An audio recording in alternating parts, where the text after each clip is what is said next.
Good morning, everybody, and welcome to the Northern Ireland 13th Environmental Benchmarking Survey webinar that we're running this morning just to run through the questions for our new survey and any of the new questions and structure that we are looking at. This morning we will cover the timetable for the survey, so the key dates that you need to have in your diary, the drivers for change and the impact of the changes, the new structure, the new questions, and then what next, so additional support, verification and the results launch. The Arena survey is sponsored by NIEA, and we're delighted to have their sponsorship again. The survey was launched on Monday the 8th of August, and it's open for 6 weeks to give participants time to get their submissions in. Our closing date then is Friday the 16th of September. Verification will happen the week following that. So from Monday the 19th to Thursday the 22nd, around 10–12% of the participants can expect a verification visit. Verification will happen probably about once every 5 years, so you'll expect a call and some information about that, but don't be surprised if you get called for that. And then finally, our results launch is Thursday the 29th of November in the Ulster Museum, starting from about 2 o'clock in the afternoon. So that's our timeline this year. It is a bit later, but we have a brand new look survey, and I just want to run through some of those drivers for the change. Every 3 years we have a consultation. So last year our Platinum section had 19 organisations, so that was 19 people scoring over 90%. And with that then we had Quintile 5, which had no participants. So it seems that everybody's doing particularly well, and we wanted to make our survey more challenging and more robust. And if you've had a look at the questions, you'll notice that it is a lot more probing. It delves a bit deeper, and it's a lot more thorough. It is a bit longer this year as well. The results from the consultation then that happened back in January was that participants wanted to include questions on water and risk with less focus on policies and more reward for actual environmental action. The concept for the next 3 years will be business unusual. Those organisations that truly have sustainability at the very core of their operations will be rewarded. They'll be rewarded for their leadership, and that should be reflected in the scores. The impact then of the changes is that scores will come down. 2011 is a new benchmark year. It's not directly comparable to 2010, and we're being very clear about that in our communications with chief executives and senior directors. Organisations can expect to drop a quintile, but we're hopefully making sure that everybody knows that, knows the situation. Our new structure then, we've added two new sections. The first one is corporate strategy and integration, management, performance and impact, and assurance. So in previous years we've only had 3 sections, and now we've bumped that up to 5. It's following a similar format to the CR index in London. So it's more comparable to what's happening across the water, but it also then puts more weighting on those organisations that have environmental management throughout their corporate strategy, and it's fully integrated into their business operations. Our new questions then, you'll have noticed that the first question is a new question. It's identifying your key issues, and there's one on risk management, the strategic decision-making question. And we've also introduced the scope of information. So when you provide us data or information about your work with suppliers or your environmental management systems or your energy data, we want to know what percentage of your operations that information relates to. So that will give us a much clearer picture of your environmental management. And then the last new question is a question on water that our participants indicated that they would like to see compulsory in 2011. As identified in the consultation, we've dropped a lot of the policy questions. So there'll be no questions on your energy policy, transport policy and waste policy, and that's basically because our participants wanted to see less focus on the actual paperwork and more on improvements. So hopefully that will make it a much more challenging survey. Now, the next bit to look at is the questions, and there's only one way to do this. It's just to start at the start and run through each question individually. the first section is on corporate strategy, and there's 3 questions in this here. And our first question then is about key issues. And this question asks you to identify the key issues faced by your organisation. And now those key issues are going to be different for every participant. So this question also asks about how you identified these risks. So is it just part of the survey process, or is it a more complicated impacts and aspects register that you have? So that element of the question will be scored. Question 1B then is the risk management process, and this requires you to say whether your business has identified the risks and opportunities arising from environmental issues into its risk management plan. This element is about risk and reputation, and how a strong brand will add value. It's looking for those organisations who have grasped environmental issues above and beyond what cost savings and avoidance signs. So this is one of our new questions, and it's a growing area of risk management.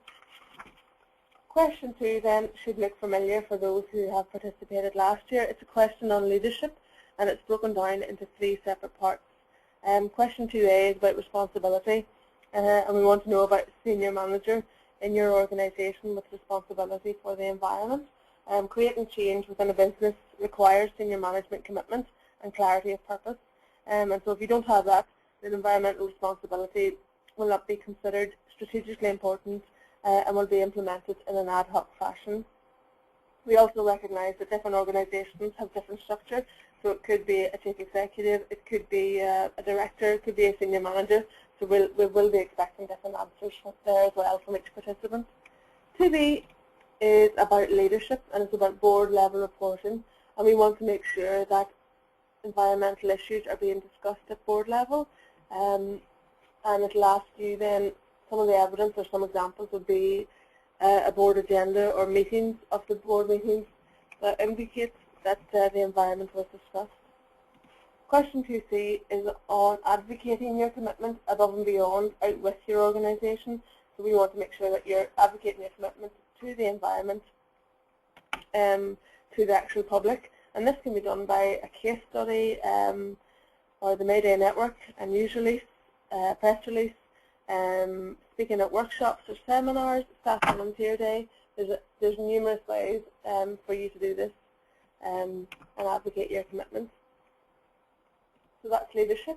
Question 3 then is, does your organisation have an environmental policy? And if yes, then please tell us when this was last reviewed. That's a basic question, and that's always been included in the survey from the very start. So that's why we're going to keep that in. Section 2 then is all about integration, and we've got 2 questions in this. Question 4 is about strategic decision making, and we want to know whether your organisation completes an environmental assessment for each decision made at a strategic level. Now this is a new question that we've introduced this year, and to respond positively, your organisation must have a procedure in place to demonstrate that the environment is considered when making strategic business decisions. This would commonly be done with due diligence process, conducting a risk assessment, life cycle assessment. So those are some examples that you could use in that question. Question 5 under integration is about employee engagement, and this question is presented on a sliding scale, and I'll just show you what it looks like on the actual survey. If you give me 2 seconds, I'll pull this up. Yep, so here we have question 5, employee engagement, and it's on a sliding scale, whereby providing internal communications on environmental issues is the very basic level, and consulting with your employees is the highest. If your organisation is not environmentally engaging staff, then please select no answer. If you have any questions about this, feel free to give us a ring or give us a shout if it's not clear in the notes. Okay, so that's section 2. Section 3 is our environmental management section, and a lot of the questions will look familiar here as well. Question 6 is on compliance. 6A wants to know if you have a formal register of environmental legislation, and that will have a summary of the legislation and the impact that it has on your business. Question 6B wants to know how you keep that updated, or how you keep yourselves updated of upcoming legislation or changes in legislation, and an organisation can do this through NetRegs or CEDRIC, or actually employing a consultant to make sure that you're always kept up to date with environmental legislation. Question 7 then is objectives and targets, and we've merged this together into one question. Question 7A is about the objectives, and you must have set formal objectives that are updated annually before you can select the third option here on this question. Question 7B then is looking for the targets arising from those objectives, and there's 4 options available here, and the third option then asks about management targets, and an example of a management target was our organisation is going to implement ISO 14000 by December 2012. A management and a resource target then would be, the resource targets are option 4, and here it would be, an example would be, our organisation is going to reduce energy use by 3% by 2012. So we're looking for an actual figure on your resource consumption there to be used as a resource target. Question 8 then is about environmental management systems. Does your organisation have an environmental management system, either in development, in place, or in place with external certification? So you'll also see that we're looking for you to tell us what percentage of your operations is covered by each, and if you are externally certified, tell us what system, what level, and when it was last renewed. Question 9 is about stakeholder engagement, and this will look very familiar as well, only this time we've listed 7 key stakeholders who you might have communications with, and we're asking you to tell us if you have little, one or two-way communication with these stakeholders. And we've asked you to provide an example of that communication as well. Question 10 then, the first question here, does your organisation consider the environmental impact of its products, processes and services? And we've always asked this question, but this year we've just added another couple onto it. One's on sustainable marketing and influencing your customers about your core products and services, and then the other one is 10C, is about asking if you offer alternatives, if you offer more sustainable alternatives than what existed previously. So that's question 10. Question 11 then is about supplier engagement, and you'll see on the actual questionnaire there's a matrix here to complete, and we'll ask you about your procurement policy, how you assess your suppliers, what assistance you give to your suppliers, and then what percentage of your suppliers that applies to. So please make sure to select all that apply to your organisation. And that will give us a much clearer picture then, this matrix, of how you're actually engaging and supporting your supply chain. As in previous years, I would suggest that questions 10 and 11 will be weighted slightly more heavier than the rest of the questions in that section 3, environmental management, just because they're we want to reward leadership and those that are making more effort to go above and beyond what is required. Section 4 then looks at environmental performance and impact. It covers questions 12 to 16. There are now 4 compulsory impact areas, and each will be as important as the next. In addition to this, there will be a compulsory self-selected impact area. So we're looking for you now to cover 5 different topics. They are energy, transport, waste, water, and then your self-selected area as well.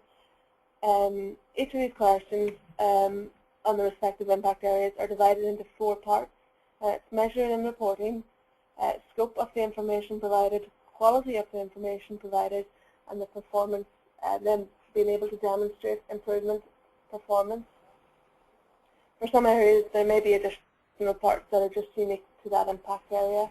So I'm just going to run through each of these different parts. The first one is measuring and reporting, and this question will ask you how you measure your impact in that particular area and how you store that data.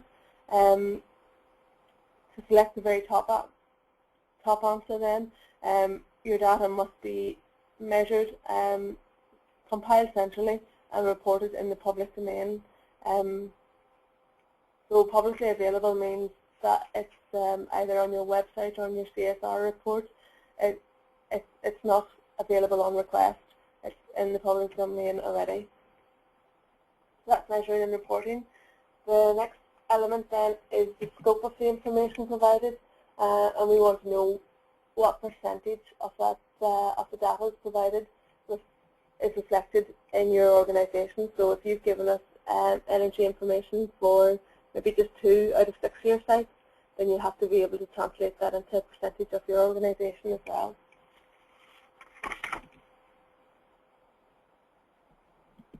The next element then is quality, and we want to know if the data that you have is mostly based on estimates or if it's been verified, so it's reliable and accurate, and it's been externally verified.